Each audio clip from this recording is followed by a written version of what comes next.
oração. Deus seja louvado por tudo que nós vivenciamos aqui. E ainda vamos vivenciar. Eu quero dizer que vocês são uma igreja privilegiada, começando aí, dizendo, Deus nos dotou de muitos talentos. Musicalmente falando, precisamente. Agora eu entendo porque o Everson, ele não conseguiu sair daqui. Eu quero dizer para vocês que o Everson, se alguém virou uma culpa, eu fui um dos incentivadores para que ele viesse. Fui pastor do Everson lá na Prefeitura de Salvador. E ele estava naquele momento, e a gente não conversou aqui, talvez nem consiga. Mas eu quero assim de coração agradecer o carinho de vocês. Eu disse no primeiro sábado o seguinte, vou repetir. Eu prefiro chegar no último dia de uma semana de oração que o primeiro. Porque o primeiro a gente chega vendo os rostos desconhecidos. E o último fica mais à vontade. Não é verdade? Eu olho para cada semblante e vejo pessoas que vivenciaram uma experiência maravilhosa com Deus. Eu vou dizer uma coisa para vocês, de coração. Eu posso perceber a transformação no rosto, no sorriso, no semblante, na atitude de muitos que desbravaram nesta semana da graça de Deus. Eu quero dizer que o que Deus fez por nós, de fato, é algo que nós temos a oportunidade de agradecer no céu. Citar nomes aqui é injusto, mas eu não poderia deixar de citar alguns, porque foram alguns que eu tive a oportunidade de ter contato. Eu gostaria de aproveitar essa oportunidade. Eu quero agradecer a confiança do pastor José Luiz por ter nos convidado para esse momento. O pastor José Luiz, eu tive a alegria de trabalhar com ele. Ele iniciou o ministério comigo. Nós vivenciamos algo assim muito espetacular. No extremo sul da Bahia, nós tínhamos ali 6 companheiros conosco e a gente liderou um grande evangelismo, onde Deus nos concedeu cerca de 980 almas em um ano. E o pastor José Luiz estava nesse grupo. Eu quero dizer que eu aprendi muito com ele. Ele é o pastor das grandes filosofias de vida. E eu quero parabenizar a igreja por ter um pastor. Deus realmente conduz a igreja de Jaraguá e a vida do pastor José Luiz. Eu quero também agradecer o contato com a gente, desde que estávamos em Recife. Pena que ele não conseguiu contato comigo. Ele ofereceu até um prêmio no Facebook. Vocês deixaram ganhar o Volvo dele, viu? Porque daria talvez o seu carro de presente se conseguisse falar comigo. Se eu não me engano, Carolina, que é a real diretora, é isso? Ela não está e eu teria a oportunidade de conhecer. Ela está aqui, cadê Carolina? Onde está a Carolina? Ok. Carolina foi arquitetor, e não conseguiu. Eu quero agradecer, eu posso dizer assim agora ao meu amigo Luiz, porque eu quero dizer que você tem alguém dedicado que ama essa igreja, ama a juventude, faz tudo por ela. Eu pude perceber na ação. Ele assim poderia até providenciar, pagar para alguém fazer isso aqui, mas fez com as próprias mãos. Eu quero dizer, Luiz, que isso tem um significado tremendo. Porque quando a gente faz com as mãos, a gente está colocando o coração naquilo que fazemos. Deus seja louvado pela sua vida. Deus seja louvado pela sua família. Eu quero também agradecer a Tatiana. Tatiana que lutou com a gente. E também, todo mundo está ali, já pode ter sido uma surpresa. E também, por favor, me perdoe, mas tem uma alta loura que está sempre do seu lado. Débora também. A gente dá para ver o rosto de Débora, a aflição de fazer sempre o melhor. Deus te abençoe. Débora e toda a equipe, desculpe ao maestro, desculpe ao amigo aqui, o meu amigo sempre me auxilia, cadê ele? Por isso, já assim, ontem eu coloquei ele numa situação difícil, né? Segurar a Bíblia e tentar vencer a lei da gravidade. Que situação, né? Eu quero também agradecer ao outro que é um amigo do Jaci, a nossa amiga de água da água,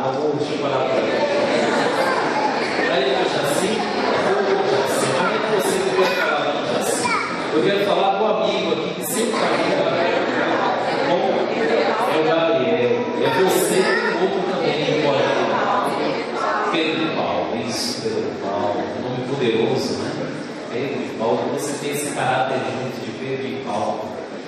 O Jacinto, pela gentileza, e o Alex.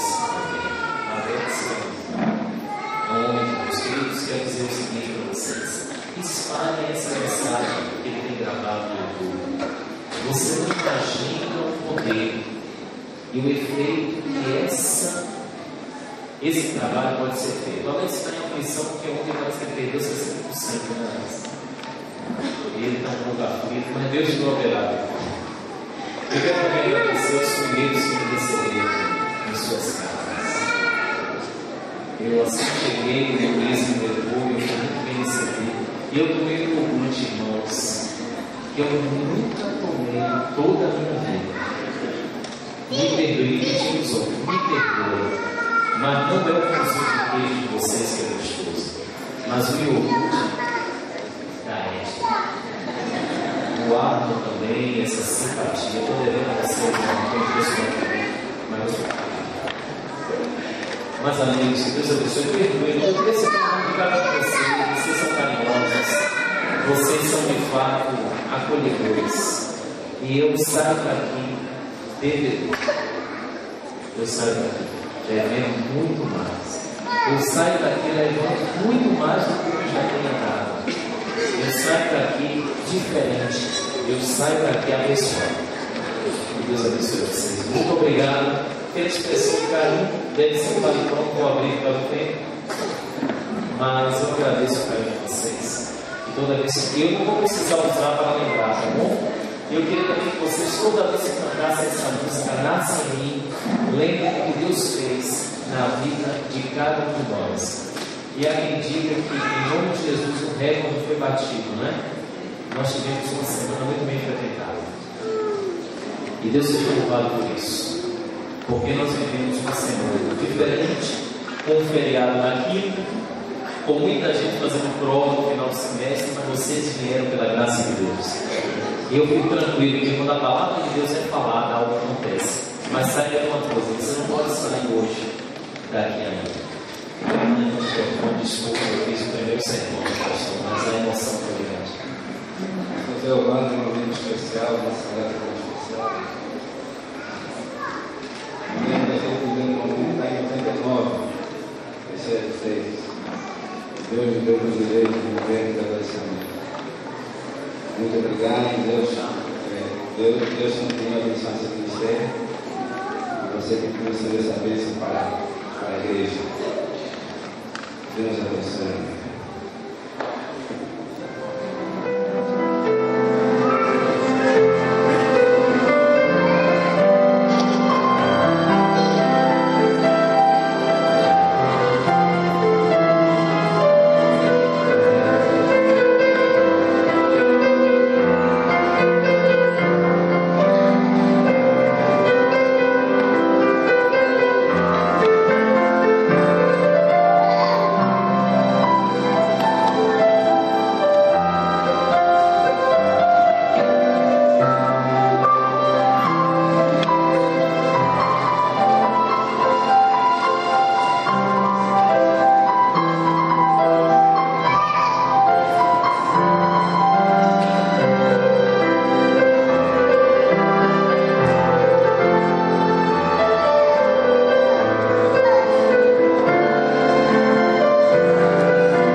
Este é o Filho amado, em quem me comprazo.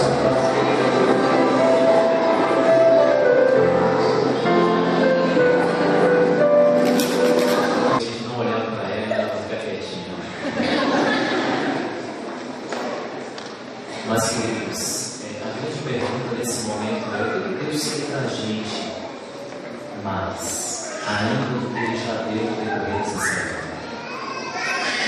Eu espero que você hoje tenha começado um dia, sabe de que forma? Dizendo ao Senhor que você não é capaz de viver o cristianismo hoje, nem de ser um cristão hoje. Eu espero que você tenha levantado dito isso, porque ontem nós saímos aqui com a certeza de que nada somos e nada podemos fazer. nós temos ali com a certeza de que o pecado é uma lei que nos empurra para baixo e que nos leva à desobediência. Nós também chegamos aqui à conclusão ontem que o pecado ele é comparado à lei da gravidade. E sabem, a lei da gravidade, ela não vence com a vontade. A minha vontade não pode vencer a lei da gravidade. Ontem nós vimos quando eu disse que a Bíblia, se ela fosse largada, não é? A lei da gravidade a jogaria para baixo. Mas nós poderíamos evitar, nós poderíamos constranger, nós poderíamos ir de encontro à lei da gravidade.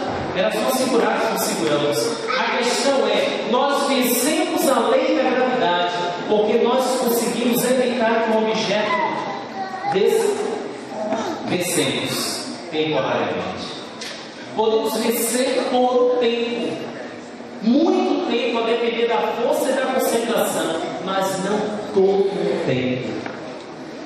Com o pecado é a mesma coisa. Nós podemos vencer. E como é bom a gente desistir de vencer. Como é bom a gente dizer eu não posso.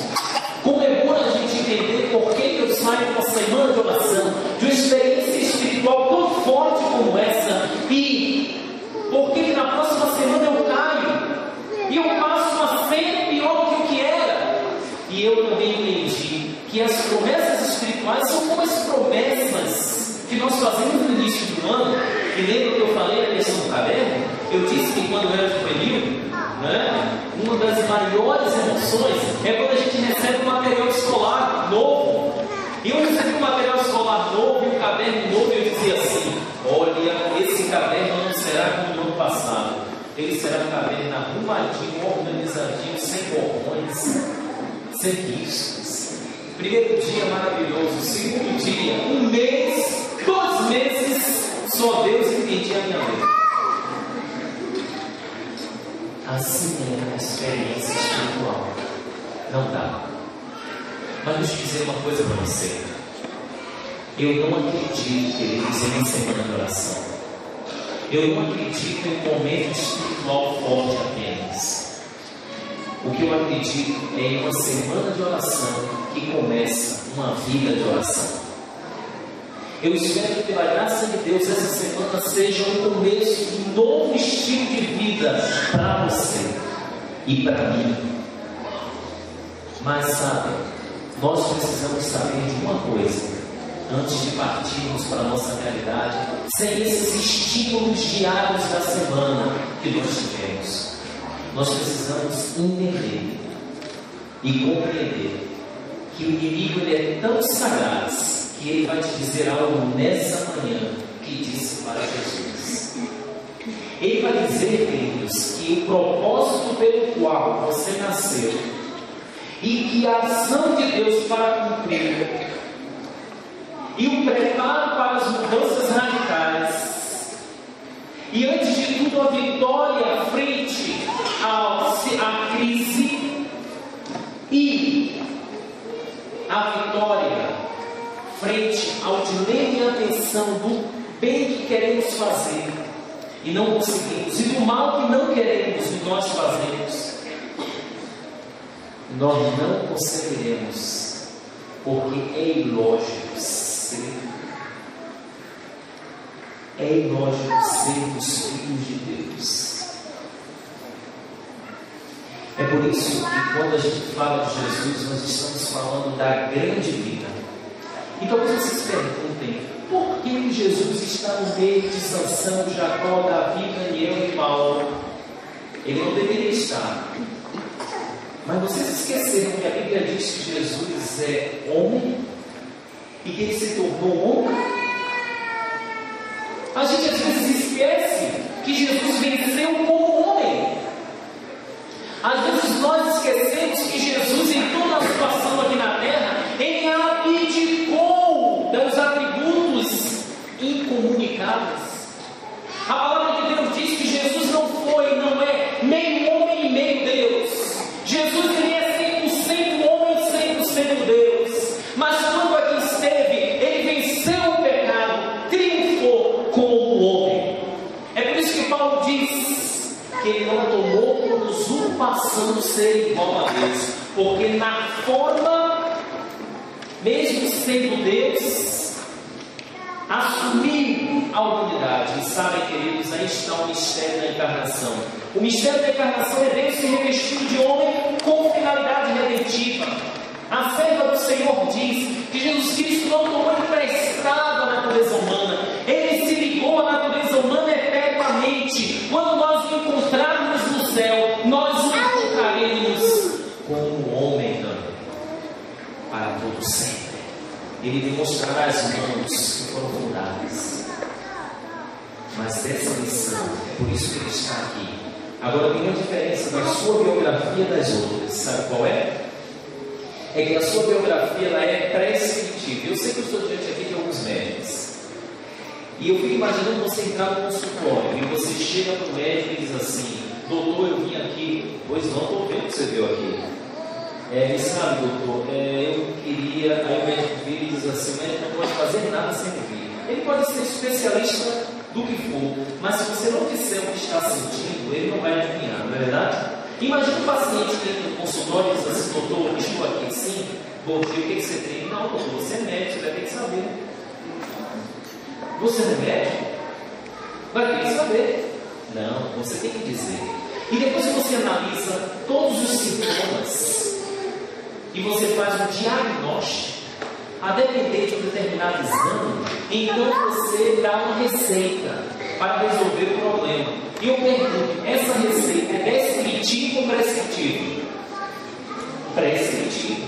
O médico ele não prescreve, ele prescreve. Ele diz assim: para você melhorar, você tem que tomar. Aí ele coloca lá 3 vezes ao dia. E ele diz assim: ah, doutor, 3 vezes ao dia não dá para mim não. Se eu tomar 2 vezes ao dia, aí pode ser. É assim. Não, meu amigo, se você quiser ficar bom, você tem que tomar quantas vezes? 3 vezes ao dia. É prescrição. A biografia de Jesus é prescritiva. Nela não há erros, nela não há pecado, nela não há dolo. Hebreus diz que Jesus Cristo viveu e sem pecado. E sabe, queridos, de todos os super-heróis, esse aqui é o super-herói morto. É por isso que a gente faz a analogia com Jesus, porque o super-homem é o super-homem. Na ficção, o super-homem é o orgulho dos Estados Unidos. O super-homem na Liga da Justiça, ele é o líder. Não é verdade? Vocês lembram na Liga da Justiça? É o homem de aço, mas ele tem uma fragilidade. A criptonita, não é? Na verdade, o super-homem, ele faz analogia com o verdadeiro super-homem.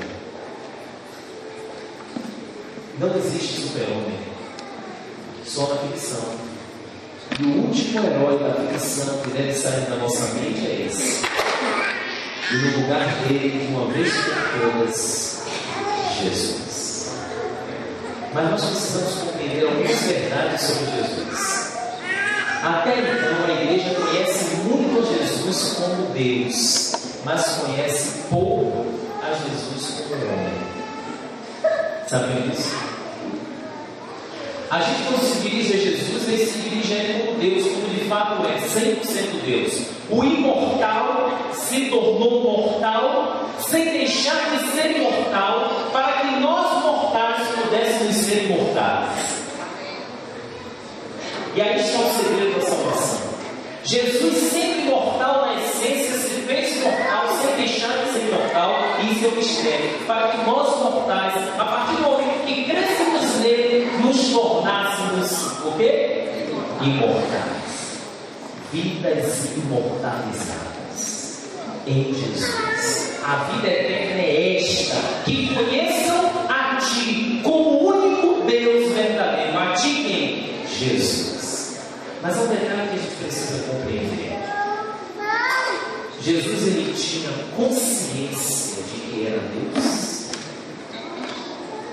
Quando Jesus assumiu a humanidade, queridos, ele veio com a consciência de que deveria vencer sem o auxílio dela. Sabe qual é a maior prova de um herói? Sabe qual é a maior prova de um herói? A maior prova de um herói não é ressuscitar. A maior prova de um herói não é realizar os milagres que Jesus realizou pelo poder de Deus. A maior prova do herói é ele abdicar de algo que ele tem e abdica para vencer, tomando algo que está além dele, que é o poder de Deus. Jesus Cristo venceu voltando ao Pai. Ele poderia muito bem usar o próprio poder. Se ele fizesse isso, a sua missão seria perdida. E essa para mim é a maior tentação e o maior desafio. Mas sabe qual é ainda a maior tentação na vida de Jesus? E que tem a ver comigo e com você? Essa maior tentação se dá no Evangelho de Mateus, capítulo 4.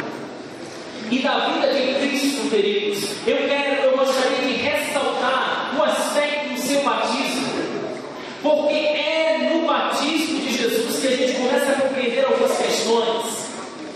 Nós começamos a compreender que Jesus escolheu viver, sabe de que forma? De maneira ilógica. Porque Deus não age com base na lógica humana. E Jesus sabia disso, ele aprendeu isso. E eu quero convidá-los para o capítulo 3 do Evangelho de Mateus, a partir do verso 14. 13, melhor. Diz assim: porque esse tempo dirigiu-se Jesus da Galileia para o Jordão, a fim de que João batizasse. E aqui você viu, não é? Que João aqui olhou, observou, parou e Jesus apareceu. E no verso 14, ele, porém, dissuadia, dizendo: eu é que preciso ser batizado por ti, e tu vens a mim. Ele, porém, lhe dissuadia, ele quem? João Batista.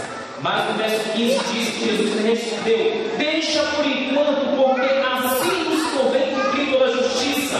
Então ele o admitiu. Queridos, sabe o que Jesus está falando aqui nesse papo que ele está tendo com João Batista, queridos? Ele está dizendo o seguinte: João, você tem razão.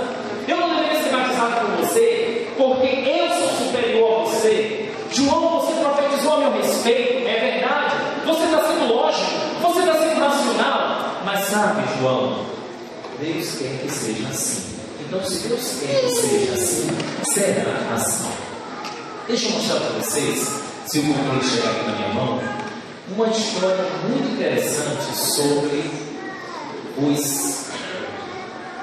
a conhecida história dos 3 porquinhos aqui.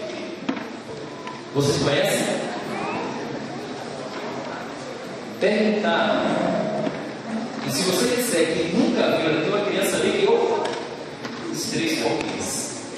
Essa história é uma ficção. Nós estamos comparando ficção com a realidade, não é verdade? Os 3 porquinhos, a gente sempre aprendeu a história dos 3 porquinhos. E resumindo a história, 3 porquinhos que moravam em casas diferentes. E tem um personagem na história chamado de Lobo Mau. E o Lobo Mau, ele foi perseguir os 3 porquinhos. Ele procura então o primeiro porquinho. E o primeiro porquinho, a sua casa se desmorona. E ele vai para a casa do irmão, que se desmorona. E vai na terceira casa. A casa do terceiro era uma casa de tijolos, na verdade. Estava protegida e o Lobo Mau não conseguiu. Interessante, queridos, que é um livro. Vocês sabem que há autores criativos. E John Sieska, não sei se vocês já ouviram falar sobre ele. John Sieska resolveu escrever um livro, ele está em inglês, onde mostra assim a verdadeira história dos 3 porquinhos. Mas o título não é esse, porque aí é apenas um jornal que fala do diário do lobo. Mas mostra antes de tudo o que? O título desse livro: uma versão dos 3 porquinhos a partir do ponto de vista do lobo. Você vai pensar nisso? O lobo nunca teve oportunidade de apresentar sua versão. A gente só conhece a versão dos 3 porquinhos. E todo mundo sabe que o lobo é mau, mas o lobo teve a chance um dia de contar a sua versão. E sabe o que o lobo disse? O lobo disse assim: essa história dos 3 porquinhos é mentirosa. Na verdade, sabe por que eu fui ao encontro deles? Porque minha mãe, a grande loba, estava gripada e doente. E porque ela estava gripada, eu fui pedir um auxílio para eles. Mas sabe o que acontece? Os 2 primeiros porquinhos, eles moravam de maneira ilegal, eles não tinham habites. E eu fui na primeira casa do primeiro porquinho, e eles sabiam que estavam me aproximando, e eles inventaram estratégia, porque o sonho deles sempre era morar com o irmão na casa de tijolos. Então eles viram na minha vinda como um motivo perfeito para saírem da casa, das cabanas dele, e morar com o meu terceiro irmão. E aí o que fizeram? Quando eu cheguei, eles maquiaram como se eu tivesse derrubado a casa. E aí foi no segundo, o segundo também maquiou como se eu tivesse derrubado. E aí os 2 foram lá para o irmão e disseram: o lobo mal destruiu minhas casas, e irmão não deixou os porquinhos na rua, e até hoje eles moram juntos. Olha para mim, deu risada e caçou de mim, e eu fiquei com a má fama de lobo mau. E não termina aí, queridos. Na verdade, a gente tem que entender uma coisa: existem 3 versões. A sua versão de uma mesma história, existem 3 versões. A sua versão, a versão do outro é a segunda versão, e a terceira versão é a verdade. Toda a história tem 3 versões: a sua, a do outro e a verdade.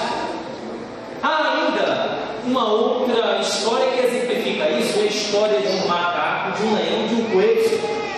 Havia na floresta um macaco muito esperto, e aí a gente vai entender por que nós estamos compreendendo isso aqui. E esse macaco, ele era tão esperto, ele era ágil, pensava muito rápido. E havia, por sua vez, um leão. Você sabe que leão é aquele que assusta o rei realmente da floresta.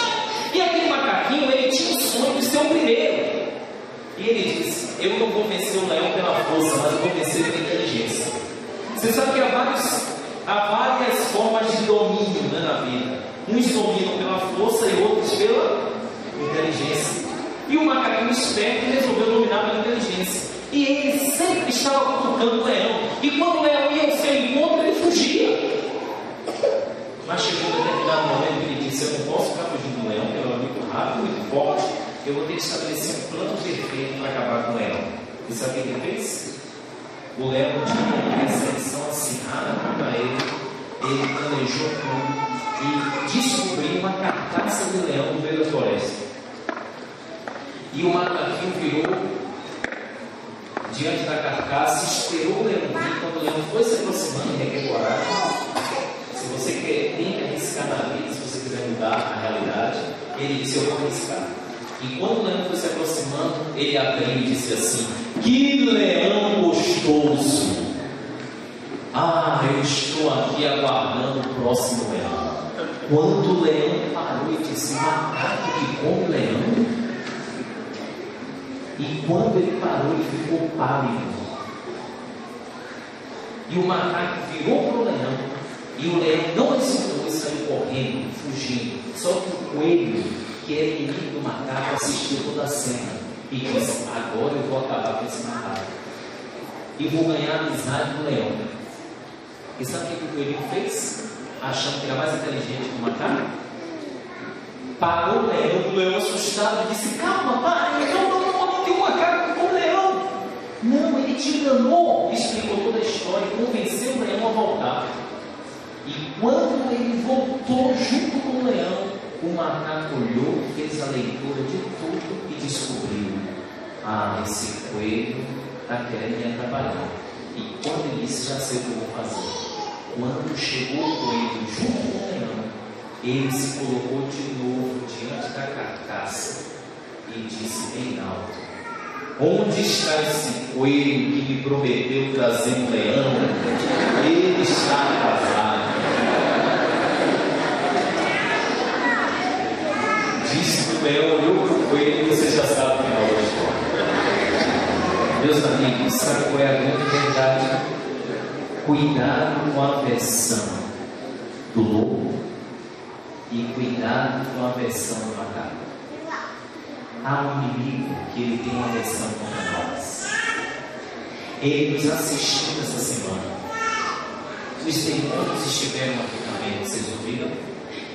Eles estiveram assistindo e contemplando a mudança de cada vida. Eles estiveram assistindo cada apelo. Eles estiveram assistindo cada momento em que Deus fala no seu coração, uma palavra, uma declaração. E Ele agora quer criar uma outra versão na sua vida, para que você acredite o contrário do que Deus quis mostrar para você. Com Jesus Cristo não foi diferente. Sabe, amigos, um dos momentos mais emblemáticos na vida de Jesus foi quando Ele foi batizado. Nós ouvimos aqui, diz na palavra, que batizado Jesus saiu logo da água, e eis que se lhe abriram os céus, e viu o Espírito de Deus descendo como uma pomba, vindo sobre ele. Nós ouvimos uma voz fantástica aqui. Eis o quê? Uma voz dos céus que dizia: este é meu filho amado em quem me comprazo. Segure aí. Eu fico imaginando quantas vezes eu e você desejamos ter um sonho. Quantas vezes eu e você desejamos, depois de uma semana como essa, Deus aparecer em revelação na minha vida e dizer: filho, eu estou muito contente com você. Você foi usado por Deus. Você mudou a sua vida. Você acordou hoje para orar. Eu estou feliz. Você é um filho que me dá prazer. Você é um filho que me dá alegria. Você é um filho que, por sua vez, me traz a prova do verdadeiro amor e da verdadeira conversão. Quem não gostaria de ter uma declaração plausível, explícita, expositiva de Deus a seu respeito? Queridos, o que Jesus recebeu, nós sonhamos. Eu fico imaginando a gente se batizar e de repente, depois do batismo, receber um sonho. Eu não sei, alguém aqui deve ter tido uma experiência sobrenatural e aceitou a Cristo por essa experiência sobrenatural, mas poucos a têm. Jesus teve, e eu quero dizer que ele era homem. Gravem agora essa voz, mas pensem e vejam uma coisa. Logo depois que Jesus saiu desse momento maravilhoso e poderoso, logo depois que Jesus ouviu essa declaração, logo depois que Jesus teve essa experiência fantástica com Deus, ele foi para o deserto. Amigos, na verdade, esse foi um momento de glória. E a culpa também.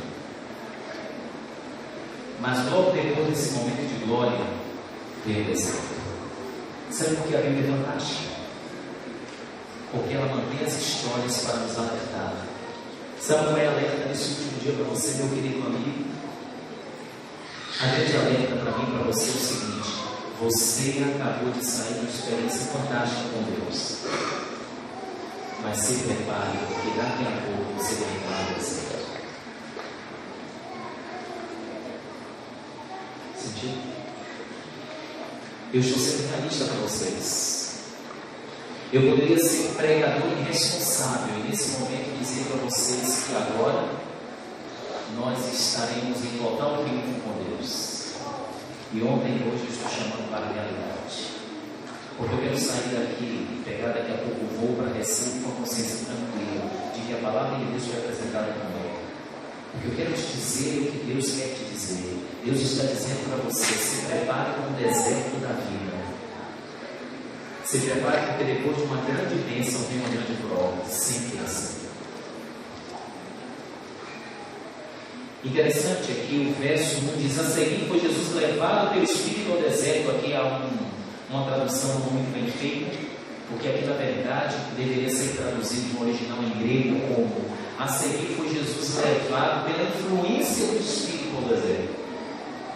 Mas como vocês sabem, toda tradução é uma traição.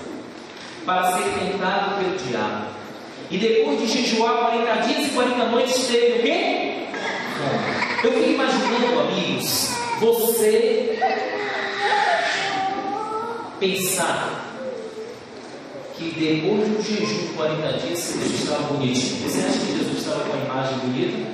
Ele era homem ou não era? Jesus estava cheirosinho? Jesus estava fétido. Alguém aqui conhece o deserto? Pessoalmente?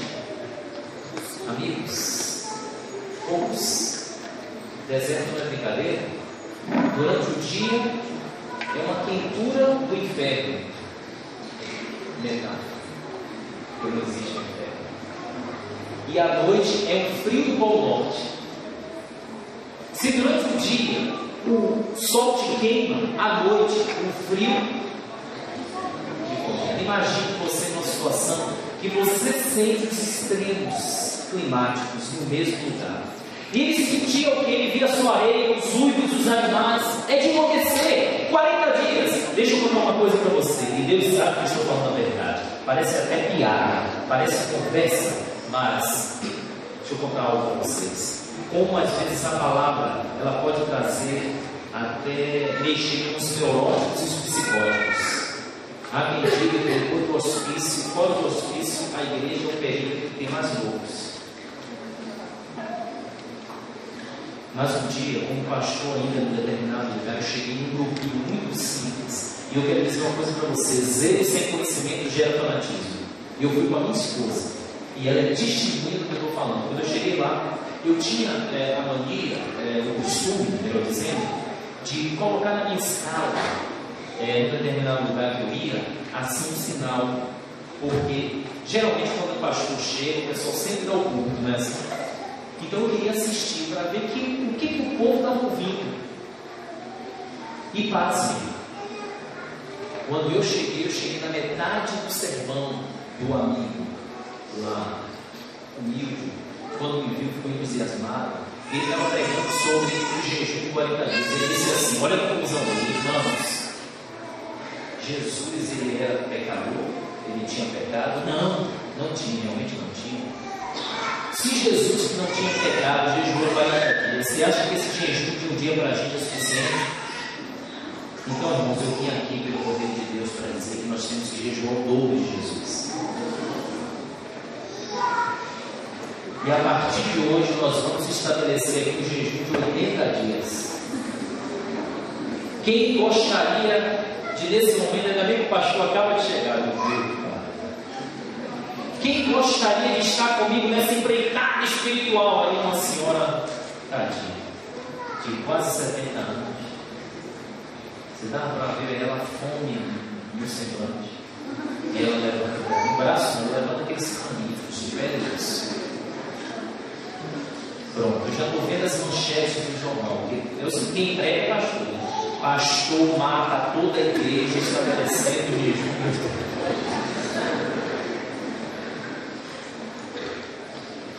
Parece brincadeira, mas é verdade. Na verdade, aqui Cristo estava representando toda a humanidade. E eu fui na frente, expliquei, e aí acomodei toda a situação. Tive que fazer isso para evitar um desastre. Mas Jesus Cristo estava aqui, levando os pecados de todo mundo. Mas sabe, queridos, nesse momento aqui, Jesus estava fragilizado. Lembre-se que ele é homem, ele chorava, ele sentia sede, ele tinha dor. Jesus, queridos, se ele não estudasse para uma prova, ele tiraria nota baixa. Jesus, ele não cometia erros morais, mas ele cometia erros não factuais, como por exemplo, se ele não olhasse, ele tropeçaria. Se ele fosse cortar madeira na cartaria de seu pai e não medisse direitinho, ele cortaria errado. Se ele não olhasse o seu dedinho ali embaixo, ele cortaria o dedo. É isso que a gente tem que entender e compreender. É por essa razão que agora o inimigo para e diz assim, verso 3, e agora você vai entender como nunca, amados, o que o Senhor quer dizer para mim no último dia dessa semana. Olha o que diz o verso 3, então o tentador, aproximando-se, lhe disse, se és filho de Deus. Que conjunção é essa aqui? Condicional. Se você é filho de Deus, por que ele diz assim, se és filho de Deus? Porque eles olham para o inimigo astuto. O que Jesus ouviu há pouco? Estão lembrando da voz? 40 dias atrás, Jesus falou e disse, esse é o meu filho amado. Eu quero dizer para você, em nome de Jesus, que o Senhor disse para mim e para você nessa semana, você é o meu filho amado. Eu te amo. Você está nos meus braços. Eu vou te salvar. Mas eu quero dizer que a versão do inimigo será diferente. Ele vai dizer, se você é, você acha que você é, você acredita nessa voz, você acredita nessa semana, você acredita no apelo que você aceitou, você acredita nas mensagens. Olha, queridos, o inimigo para Jesus e diz, se és filho de Deus. Aí ele mexe. Jesus tinha mais necessidade. Qual era a maior necessidade de Jesus? Estava com fome. O texto diz que 40 dias e teve o quê? Fome. E aí veio o diabo. Se tu és, você não resolve o seu problema? É simples. Qual é a proposta? Manda que estas pedras se transformem em... Sabe como era a pedra no Oriente Médio? A pedra no Oriente Médio, se você botar a pedra no Oriente Médio perto do pão, você não vai ver diferença. Aqui você vê diferença. Mas no contexto oriental, não há diferença entre a pedra e o pão. São muito parecidos. O inimigo, quando ele diz assim, não há diferença, se você transformar, nem Deus vai perceber. Porque são tão parecidas. E você mata a sua fome se você é. Em outras palavras, colocando dúvida. É como se ele dissesse, você está vendo aí, você está fétido. Você está com um olhar de um zumbi. Você é filho de Deus, você lembra a pomba, você lembra a glória. Cadê a sua glória? Queridos, eu quero dizer que vai ter momentos em que nós estaremos fétidos. Vai ter momentos em que nós estaremos terríveis por causa das circunstâncias desse mundo. E é nesse momento que o diabo vai chegar e dizer, você não é filho de Deus. Deus não quer nem saber de você. Quem é você?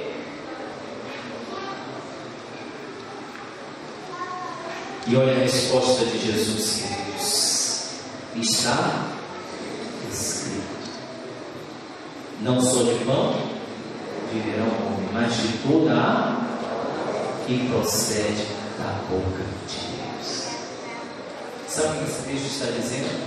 Muita gente interpreta a palavra como Bíblia, mas deixe eu discordar aqui. A palavra que Jesus fala prioritariamente não é a Bíblia. Pode ser aplicada secundariamente. Mas a palavra que ele fala aqui, existem duas palavras em grego para a palavra. É a palavra rema e a palavra logos. Logos é a palavra escrita. Rema é a palavra falada e pronunciada. Sabe o que Jesus está dizendo? Não só de como viverá o homem, mas eu acredito na palavra de Deus quando eu estava sendo batizado. Eu acredito na palavra falada. E mesmo que você esteja certo, logicamente falando, mas eu prefiro acreditar na versão de Deus do que na sua versão. Eu estou fétido, parece que eu estou abandonado, parece que Deus não me ama, parece que os anjos não estão comigo. Mas deixa eu dizer uma coisa para você.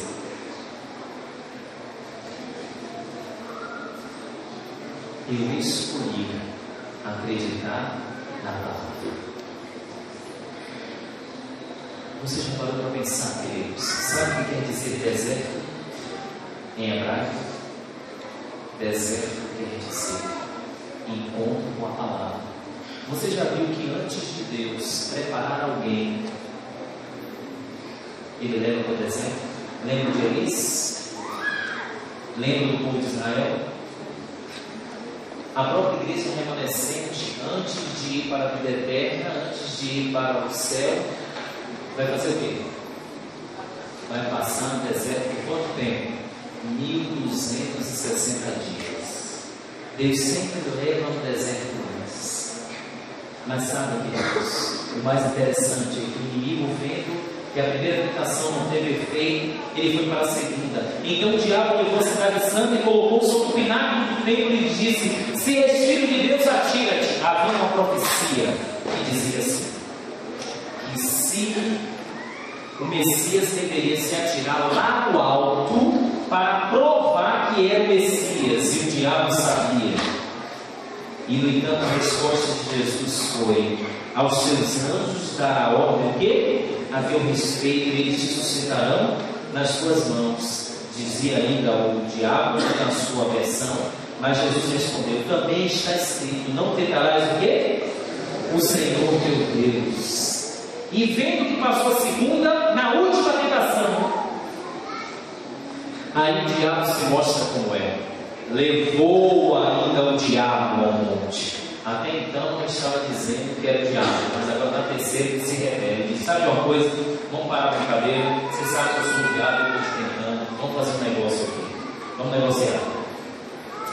sabe que você veio para conquistar o mundo, não é verdade?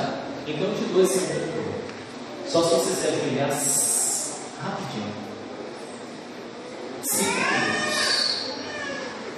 Queridos, a primeira tentação foi a tentação que venceu a autossuficiência. A tentação venceu a autossuficiência. A segunda tentação, a presunção. E a terceira, a idolatria. E então Jesus Cristo olha para ele e diz: retira-te o quê? Satanás, porque está escrito: ao Senhor teu Deus adorarás e só a Ele darás o quê? Com isto o deixou o diabo, que eis que vieram anjos e o serviram. Um determinado médico adventista esquartejou a sua noiva e a cortou em picadinhos. Foi depois procurado por um pastor, depois de toda a repercussão na mídia, e a pergunta lhe foi feita: o que aconteceu com você? E ele respondeu: 5 minutos sem Deus. Você precisa apenas de 5 minutos sem Deus para viver uma atrocidade. Jesus Cristo tinha que se ajoelhar rapidinho. Você tem que desobedecer apenas rapidinho, mas pode trazer consequências terríveis. Uma coisa é certa: no final de tudo, depois das tentações, aí vem a providência. Os anjos vieram, o serviram, ele se alimentou, quem sabe colocou a roupa e voltou para o seu ministério. Sabe qual é a lição que ele busca para mim e para você? Se nós suportarmos pela graça de Deus e acreditarmos sempre na versão que o Senhor nos apresentou nessa semana, nós podemos até vivenciar provas, mas no final o Senhor vai nos socorrer. Acredite. Mesmo no momento áureo e último, quando ele estava no Getsemane, o inimigo ainda aproveitou desse momento e dizer: e aí? Eles estão dormindo, você veio morrer por eles, eles estão te decepcionando. Mas mesmo assim Jesus concluiu: eu prefiro seguir a Deus sem ver e perceber o que virá, não tendo provas tangíveis que satisfaçam os órgãos sensoriais, do que te servir na prosperidade. Queridos, esse é o momento. Um dia nós entramos no tanque batismal, como a Amanda vai entrar hoje, trazida pelo pastor José Luiz. E tudo começou ali. Todos nós começamos por onde Jesus começou, não é verdade?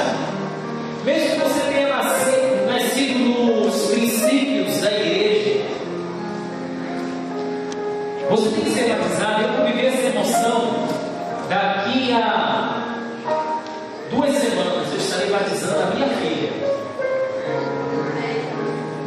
Ela completará 10 anos. E eu estarei tendo uma emoção singular. Ela fará 10 anos, eu estarei batizando, porque ela pediu. Ela vai começar a vida agora espiritual, porque ela escolheu. Você também começou. Queria que você lembrasse o dia que você entrou nesse tanque, não desse, mas em algum tanque que o Senhor providenciou, batismal em uma igreja, ou quem sabe no Rio, não sei, mas você começou como Jesus começou.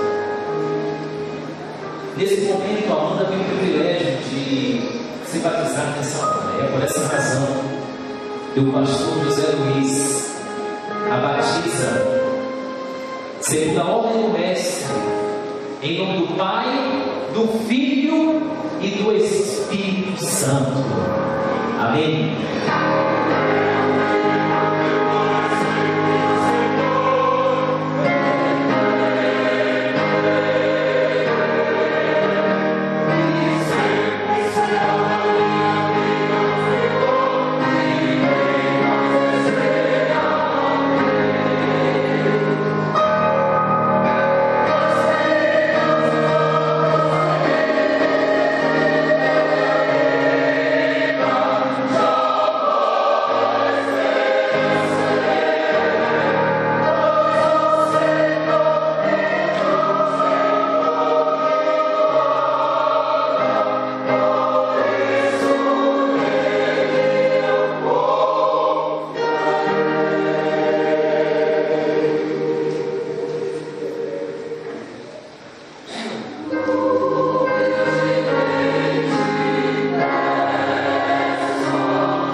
Eu espero que você tome essa decisão de sempre seguir esse caminho da graça de Deus. Nós também fomos chamados para sempre. Iniciamos aqui, e pela graça de Deus, a cada dia nós temos que estabelecer sempre, não apenas na casa do Senhor, mas com o Senhor. Queridos, sabe como nós iremos receber as boas-vindas da eternidade a partir do sempre de vivermos diariamente? Ontem nós descobrimos que o prazo de validade do cristão é 24 horas. Só viver um prazo de 24 horas, dia após dia, nós vamos estabelecer sempre. E sabe, esse sempre nos conduzirá com o Senhor à vida eterna. Apocalipse, a palavra de Deus nos diz, em Mateus, ali, quando Cristo está oferecendo a ceia e oferecendo o memorial, ele diz assim, no final, depois de ter dado o pão, depois de ter dado o vinho, ele diz assim: não mais beberei deste fruto, até aquele dia em que o beberei novo no reino do meu Pai. Sabe qual é a promessa que é feita? É que eu e você seremos recebidos com a ceia. Nós seremos recebidos pelo Senhor. Sabe o que a ceia do Senhor nos diz? É que esse momento será maravilhoso, emblemático, porque nós vamos estar sentados numa mesa, queridos. E diz que essa mesa terá quilômetros e quilômetros e quilômetros e quilômetros e quilômetros e quilômetros e quilômetros e quilômetros e quilômetros de distância. E eu quero, pela graça de Deus, estar naquela mesa. E eu quero olhar para o lado e ver ali, reconhecer os irmãos da igreja de Jaraguá, sentados naquela mesa.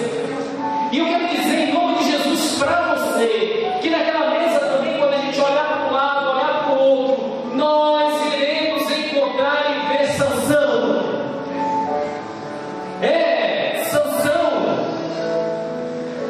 Sansão estará lá.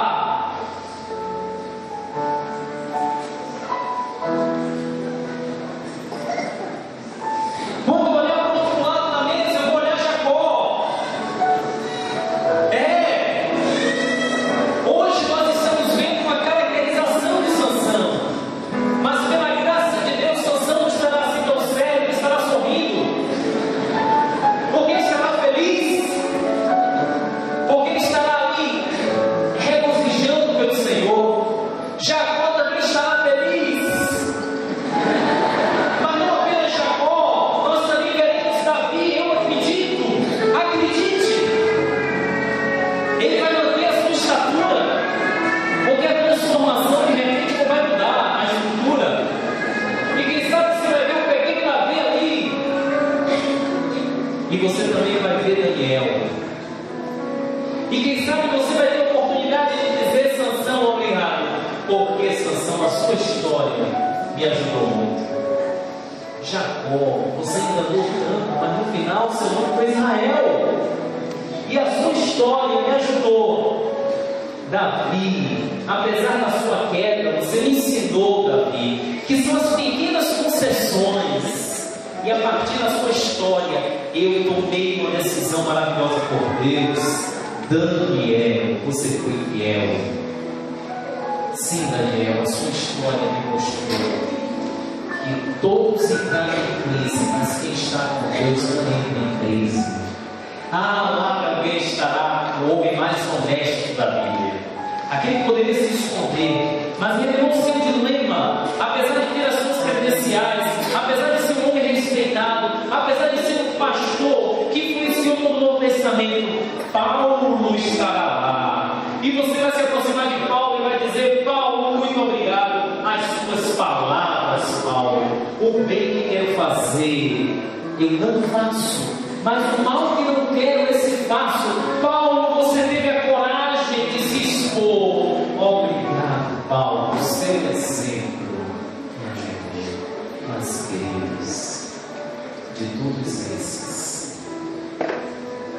quando nós olharmos para o topo da mesa, sabe quem vai estar? Antes de olharmos para o topo da mesa, nós vamos olhar para aquele que esteve no centro da semana, Jerusalém. Essa biografia poderosa, que foi a biografia que mais tipificou a de Cristo. E deixa eu dizer uma coisa, pena que talvez ela saiu, mas aqui está o Jaci, não sei. Nós tivemos vários troféus nessa semana de oração, mas eu deixei para falar nesse momento. Deus, eu disse desde o início, queridos, que Deus sabia o tema que você deveria ouvir e que o inimigo faria de tudo para você não ouvir. E eu lamento aqueles que não puderam estar aqui tomando e aceitando e vivenciando essa experiência. Teve um filho de uma irmã, pena que ela saiu, já saiu ali, talvez por uma necessidade. É a esposa do Jaci, parece. E ela me procurou, um dia eu mostrei e disse: pastor, eu tenho algo lá revelado. E eu pedi permissão a ela para revelar. Ela me disse: pastor, meu filho, longe de Deus, ele veio só no tempo que falava sobre José. E ele saiu dizendo para mim, de maneira decidida: mãe, minha vida mudou.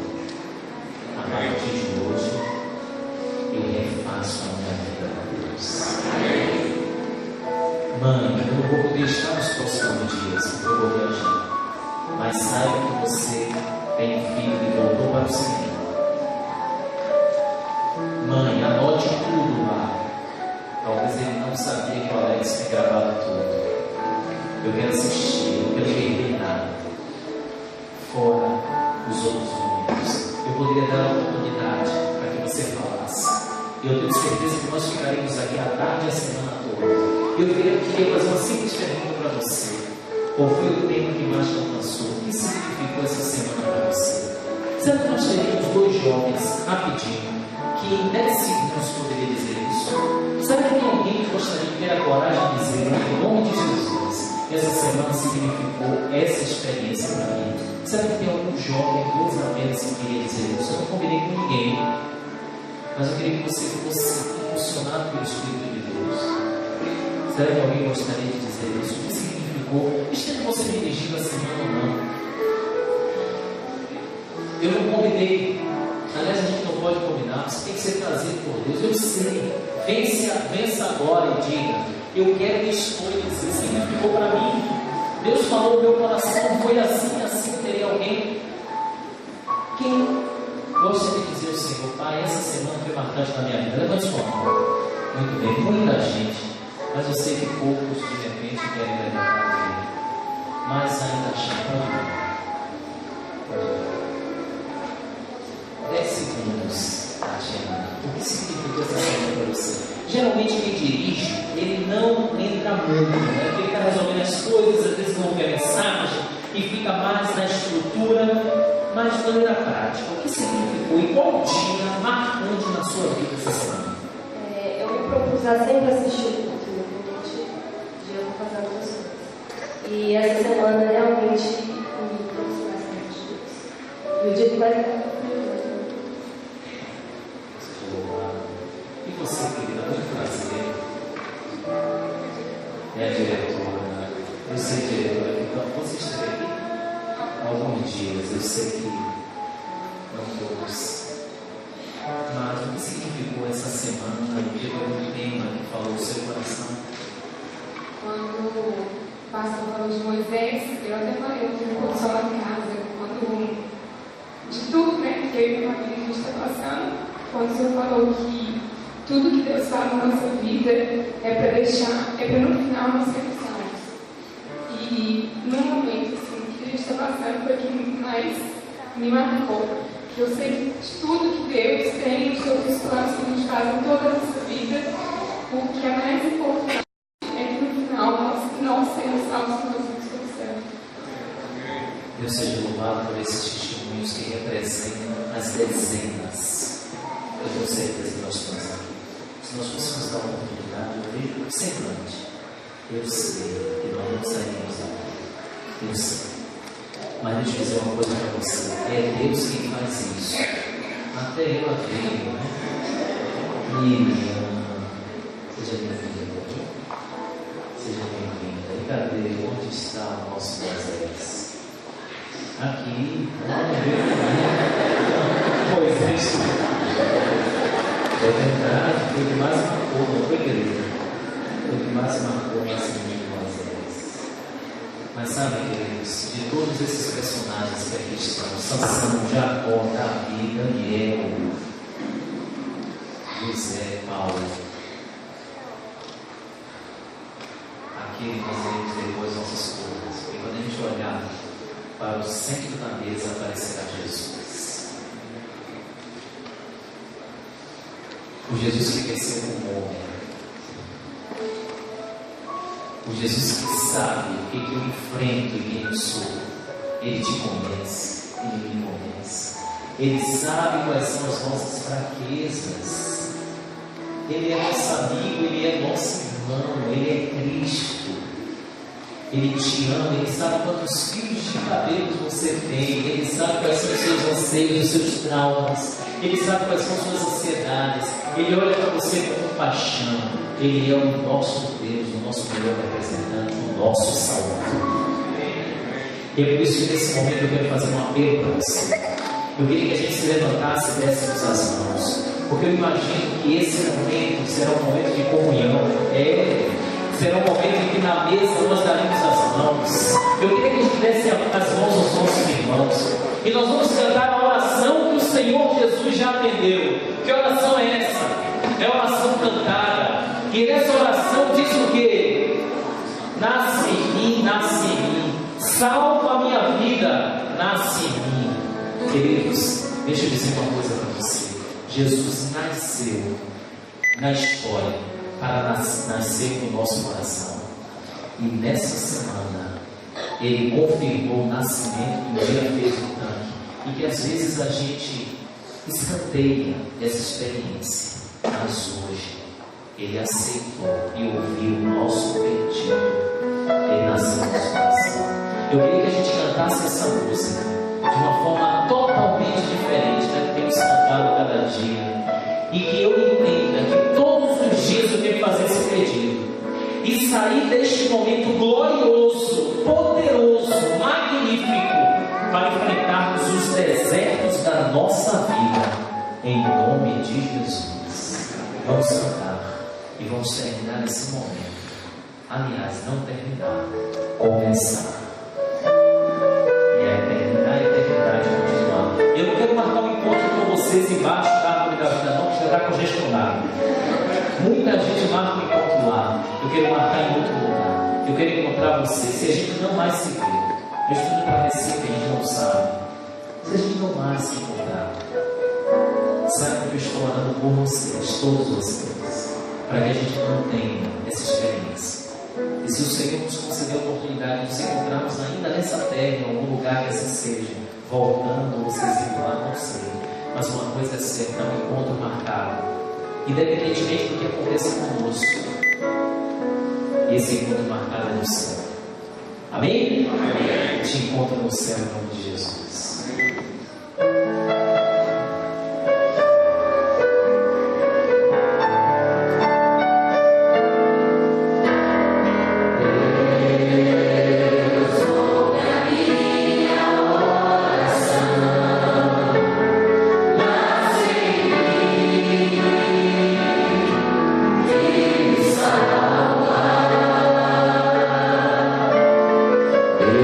Deus, ouve a minha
esta é a nossa oração, em nome de Jesus. Amém.